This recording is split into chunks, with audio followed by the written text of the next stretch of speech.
Good evening, नमस्कार दोस्तों। आपका स्वागत है आपके अपने YouTube channel it's easy to learn 138 में। हमारा लक्ष्य आपकी तैयारी बेहतर नहीं बेहतरीन हो।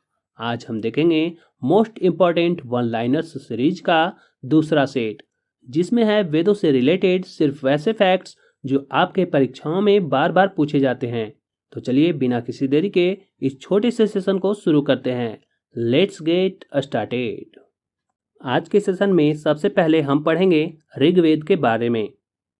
पहला पॉइंट है, यह सबसे प्राचीन वेद है, यानी ऋग्वेद सबसे प्राचीन वेद है।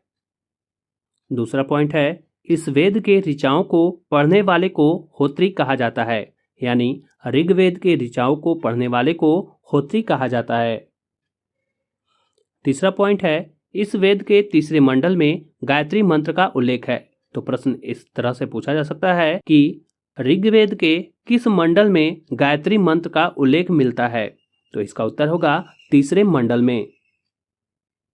अगला पॉइंट है, इस वेद के 9वें मंडल में सोम देवता का उल्लेख है। तो प्रश्न इस प्रकार से पूछा जा सकता है कि ऋग्वेद के कौन से मंडल में सोम देवता का उल्लेख है। इसका उत्तर होगा 9वें मंडल में। अगला पॉइंट है, इस वेद के 10वें मंडल में 4 वर्ण ब्राह्मण, क्षत्रिय, वैश्य, शूद्र का उल्लेख है। तो प्रश्न इस प्रकार से पूछा जा सकता है कि ऋग्वेद के कौन से मंडल में 4 वर्णों का उल्लेख है, या फिर इस प्रकार से भी प्रश्न पूछा जा सकता है कि ब्राह्मण, क्षत्रिय, वैश्य और शूद्र का उल्लेख कौन से मंडल में मिलता है। तो इसका उत्तर होगा 10वें मंडल में। अगला पॉइंट है, इस वेद में इंद्र के लिए 250 एवं अग्नि के लिए 200 ऋचाओं की रचना की गई है। तो प्रश्न इस प्रकार से पूछा जा सकता है कि ऋग्वेद में इंद्र के लिए और अग्नि के लिए कितनी ऋचाओं की रचना की गई है, या फिर इसे अलग अलग भी पूछा जा सकता है। तो इसका उत्तर होगा इंद्र के लिए 250 एवं अग्नि के लिए 200 ऋचाओं की रचना की गई है। अगला पॉइंट है, गोत्र शब्द का सर्वप्रथम उल्लेख इसी वेद में किया गया है। तो आपसे प्रश्न पूछा जा सकता है कि किस वेद में गोत्र शब्द का सर्वप्रथम उल्लेख किया गया है। तो इसका उत्तर होगा ऋग्वेद में। अगला पॉइंट है, इस वेद में गाय के लिए अघान्य शब्द का प्रयोग किया गया है। तो प्रश्न इस प्रकार से पूछा जा सकता है कि ऋग्वेद में गाय के लिए किस शब्द का प्रयोग किया गया है, या फिर प्रश्न को इस तरह भी पूछा जा सकता है कि अघान्य शब्द का प्रयोग ऋग्वेद में किस पशु के लिए किया गया है। तो इसका उत्तर होगा गाय। अब हम पढ़ेंगे यजुर्वेद के बारे में। इसके ऋचाओं को पढ़ने वाले को अथर्वयु कहा जाता है। तो प्रश्न इस प्रकार से पूछा जा सकता है कि किस वेद के ऋचाओं को पढ़ने वाले को अथर्वयु कहा जाता है। तो इसका उत्तर होगा यजुर्वेद के ऋचाओं को पढ़ने वाले को। या फिर प्रश्न इस प्रकार से भी पूछा जा सकता है कि यजुर्वेद के ऋचाओं को पढ़ने वाले को क्या कहा जाता है। तो इसका उत्तर होगा अथर्वयु। अगला पॉइंट है, यज्ञों के नियमों एवं विधि विधानों का संकलन इसी वेद में मिलता है।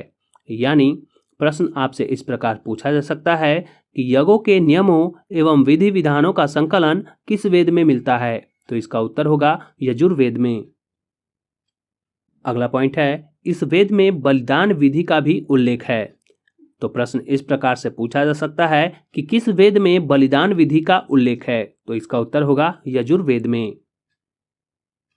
अगला पॉइंट है, जो कि काफी महत्वपूर्ण है, क्योंकि यह गद एवं पद दोनों में है। यानी यजुर्वेद गद एवं पद दोनों में है। यह एकमात्र ऐसा वेद है जो गद एवं पद दोनों में है।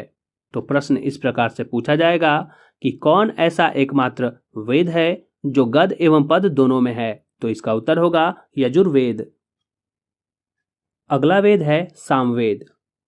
इसके ऋचाओं को पढ़ने वाले को उद्धात्री कहा जाता है। तो प्रश्न इस प्रकार से पूछा जा सकता है कि किस वेद के ऋचाओं को पढ़ने वाले को उद्धात्री कहा जाता है। तो इसका उत्तर होगा सामवेद। या फिर प्रश्न को इस प्रकार से भी घुमाकर पूछा जा सकता है कि सामवेद के ऋचाओं को पढ़ने वाले को क्या कहा जाता है। तो इसका उत्तर होगा उद्धात्री।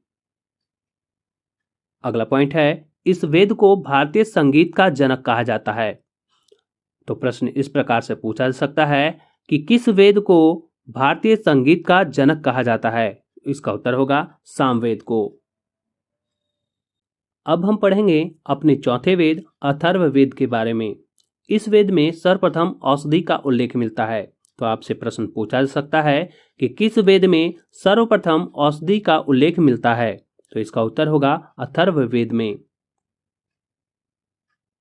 अगला पॉइंट है, इसमें सभा एवं समिति को प्रजापति की पुत्रियां कहा गया है। तो प्रश्न इस प्रकार से पूछा जा सकता है कि किस वेद में सभा एवं समिति को प्रजापति की पुत्रियां कहा गया है? तो इसका उत्तर होगा अथर्ववेद में। आइए अब प्रतियोगी परीक्षाओं में पूछे जाने वाले कुछ महत्वपूर्ण तथ्यों को भी जान लेते हैं, जैसे कि वेदों की संख्या कितनी है? तो इसका उत्तर होगा 4। वहीं वेदांगों की संख्या 6 है। साथ ही पुराणों की संख्या 18 और उपनिषदों की संख्या 108 है। तो इस प्रकार से प्रश्न पूछे जा सकते हैं कि वेदों की संख्या कितनी है, वेदांगों की संख्या कितनी है, पुराणों की संख्या कितनी है, या फिर उपनिषदों की संख्या कितनी है? तो इसका उत्तर होगा वेदों की संख्या 4, वेदांगों की संख्या 6, पुराणों की संख्या 18 और उपनिषदों की संख्या 108 है।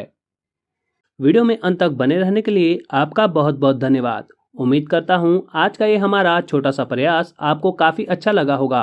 तो दोस्तों, इस वीडियो को लाइक करें और इसे शेयर करें अपने छोटे भाई बहन या फिर ऐसे दोस्तों के साथ जिन्होंने अपनी कॉम्पिटिटिव एग्जाम्स की तैयारी हाल फिलहाल में शुरू की है, ताकि इन छोटे छोटे वीडियो से उनकी नॉलेज बैंक में महत्वपूर्ण फैक्ट्स संग्रहित हो जाएं। और अगर आप हमारे चैनल पर नए हैं तो चैनल को सब्सक्राइब कर बेल आइकन को प्रेस करना ना भूलें। मिलते हैं फिर नेक्स्ट ऐसे ही महत्वपूर्ण वन लाइनर्स के साथ। तब तक के लिए शुभ रात्रि, जय हिंद, धन्यवाद।